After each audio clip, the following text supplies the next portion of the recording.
ಅಡಕೆ ಬೆಳೆಗಳಿಗೆ ಹರಡುವ ರೋಗ ಹಾವಳಿ ಇತ್ಯಾದಿ ಸಮಸ್ಯೆಗಳ ಪರಿಹಾರಕ್ಕೆ ಕಾಫಿ ಚಹಾಗೆ ಇರುವ ಸಂಶೋಧನಾ ವ್ಯವಸ್ಥೆಯಂತೆ ಹಾಗೂ ಆಮದು ರಫ್ತು ಸೇರಿದಂತೆ ನಿರಂತರ ಸಂಶೋಧನೆ ಮತ್ತು ಅಭಿವೃದ್ಧಿ ಜೊತೆಗೆ ಸಕಾಲದಲ್ಲಿ ಮಾರುಕಟ್ಟೆ ಮಾಹಿತಿ ಜ್ಞಾನ ತಿಳಿಯಲು ಅಡಕೆಗೂ ಒಂದು ಪ್ರತ್ಯೇಕ ಮಂಡಳಿ ಅವಶ್ಯಕತೆ ಇದೆ ಎಂದು ಕೃಷಿ ಆರ್ಥಿಕ ತಜ್ಞ ಮತ್ತು ಕರ್ನಾಟಕ ಕೃಷಿ ಬೆಲೆ ಆಯೋಗದ ಮಾಜಿ ಅಧ್ಯಕ್ಷ ಟಿಎನ್ ಪ್ರಕಾಶ್ ಕಮ್ಮರಡಿ ಹೇಳಿದರು.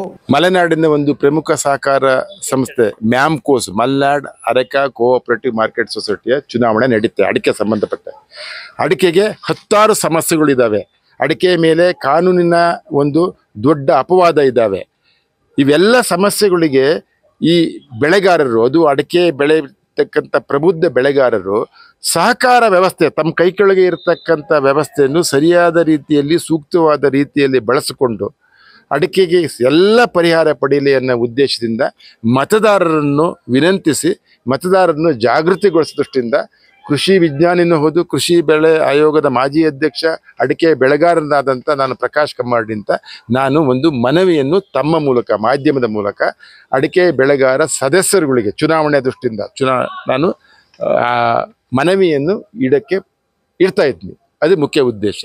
ಆ ಚುನಾವಣೆ ಸರಿಯಾಗಿ ಬಳಕೆ, ಅದಕ್ಕೆ ಮುಖ್ಯವಾಗಿ ಆಗಬೇಕಾಗಿರೋದು ಅಡಿಕೆಗೆ ಒಂದು ಪ್ರತ್ಯೇಕ ಮಂಡಳಿ ಬೇಕು. ಇವತ್ತು ಈ ಸುದ್ದಿಗೋಷ್ಠಿಯಲ್ಲಿ ಮಾತನಾಡಿದ ಅವರು, ರಾಜ್ಯದ 170 ತಾಲೂಕುಗಳಲ್ಲಿ ಅಡಿಕೆ ಬೆಳೆಯಲಾಗುತ್ತಿದೆ. ಮಲೆನಾಡ ಸಾಂಪ್ರದಾಯಿಕ ಅಡಿಕೆ ಕೃಷಿ ಇಂದು ಎದುರಿಸುತ್ತಿರುವ ಸಮಸ್ಯೆಗಳಿಗೆ ಸರ್ಕಾರ ಅಥವಾ ಸದಸ್ಯ ಸಂಶೋಧನಾ ವ್ಯವಸ್ಥೆಗಳಿಂದ ಪರಿಹಾರ ಇನ್ನೂ ಮರೀಚಿಕೆಯಾಗಿದೆ. ಇದರ ನಡುವೆ ಅನಗತ್ಯ ಆಮದು ಜೊತೆಗೆ ಅಡಕೆ ಸೇವನೆಯೇ ಅಪಾಯಕಾರಿ ಕ್ಯಾನ್ಸರ್ಗೆ ಕಾರಣ ಎಂಬ ಅಪಪ್ರಚಾರ ಮಾತ್ರವಲ್ಲ, ನಿಷೇಧದ ಭೀತಿಯೂ ಕೇಳಿ ಬರುತ್ತದೆ. ಇಂತಹ ಅಪಪ್ರಚಾರ ಮತ್ತು ಅಡಕೆ ಸಂಬಂಧಿತ ಸಮಸ್ಯೆಗಳ ಪರಿಹಾರಕ್ಕೆ ಬೆಳೆಗಾರರು ಸಹಕಾರ ಸಂಘಟನೆಯನ್ನು ಸೂಕ್ತ ರೀತಿಯಲ್ಲಿ ಬಳಸಿಕೊಳ್ಳಬೇಕು ಎಂದರು. ಚಿಕ್ಕಮಗಳೂರು ಇರ್ತಕ್ಕಂಥ ಕಾಫಿ ಬೆಳೆಗೆ ಕಾಫಿ ಮಂಡಳಿ ಇದೆ. ಇಲ್ಲಿ ಸ್ವಲ್ಪ ಟೀ ಉಂಟು, ಅದಕ್ಕೆ ಟೀ ಚಹಾ ಮಂಡಳಿ ಇದ್ದಾವೆ, ರಬ್ಬರ್ ಮಂಡಳಿ ಇದ್ದಾವೆ, ಸ್ಪೈಸ್ಗಳು, ಸಾಂಬಾರು ಮಂಡಳಿ ಇದ್ದಾವೆ. ಎಲ್ಲ ಪ್ರಮುಖ ತೋಟದ ಬೆಳೆಗಳಿಗೆ ಮಂಡಳಿ ಇದ್ದಾವೆ. ಇವೆಲ್ಲ ಒಟ್ಟು ಸೇರಿಸ್ಬಿಟ್ರೆ ಅಡಿಕೆಯ ಒಂದು ಉತ್ಪನ್ನಕ್ಕೆ ಸಮ ಆಗೋಂಥದ್ದು ಮೂಲ್ಯದಲ್ಲಿ. ಅಡಿಕೆಗೆ ಮಂಡಳಿ ಇಲ್ಲ. ಹಾಗಾಗಿ ನಾನು ಸಹಕಾರ ವ್ಯವಸ್ಥೆನೇ ಮುಂದೆ ಬಂದು ಈ ಮಂಡಳಿ ಸಾಧಿಸ್ಕೋಬೇಕು ಅಂತೇಳಿ. ಸಹಕಾರ ವ್ಯವಸ್ಥೆ ರೈತರ ಮಟ್ಟದಲ್ಲಿ ಮಾಡತಕ್ಕಂಥದ್ದಕ್ಕೆ ದೊಡ್ಡ ಮಟ್ಟದಲ್ಲಿ ಸಂಶೋಧನೆ ಮಾಡೋಕ್ಕಾಗೋದಿಲ್ಲ, ಕಾನೂನು ಹೋರಾಟ ಮಾಡೋಕ್ಕಾಗಲ್ಲ, ಆಮದು ರಫ್ತುಗಳ ಬಗ್ಗೆ ಗಮನ ಹರಿಸೋಕ್ಕಾಗೋದಿಲ್ಲ ಸಹಕಾರ ಮಂಡಳಿ, ಸಹಕಾರ ವ್ಯವಸ್ಥೆ ಅನ್ನೋದು. ಆದರೆ ಸಹಕಾರ ವ್ಯವಸ್ಥೆ ಅನ್ನೋದು ಕಾಫಿ ಬೋರ್ಡ್ನಂಗೆ ನಿಮ್ಗೆ ಗೊತ್ತಿದೆ, ಬಾಳೆಹೊನ್ನೂರಲ್ಲಿದೆ ಕಾಫಿ ಸಂಶೋಧನಾ ಕೇಂದ್ರ ಇದೆ.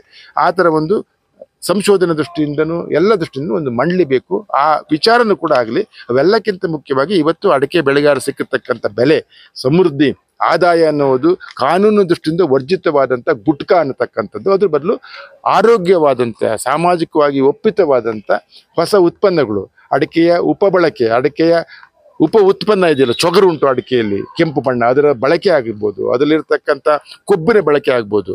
ಅಡಿಕೆ ಎಲ್ಲ ಪಾರ್ಟ್ಗಳು ಉಪಯೋಗ ಬರ್ತವೆ. ಆದರೆ ಈಗಿರ್ತಕ್ಕಂಥ ಮಾರುಕಟ್ಟೆ ವ್ಯವಸ್ಥೆ, ಗುಟ್ಕಾ ಆಧಾರಿತ ಮಾರುಕಟ್ಟೆ ವ್ಯವಸ್ಥೆಯಲ್ಲಿ ಬೇರೆ ಪರ್ಯಾಯ ನೋಡೋಕ್ಕೆ ಆಗಲ್ಲ. ಈ ಬಗ್ಗೆನೂ ಬೆಳೆಗಾರರು ಯೋಚನೆ ಮಾಡಬೇಕು.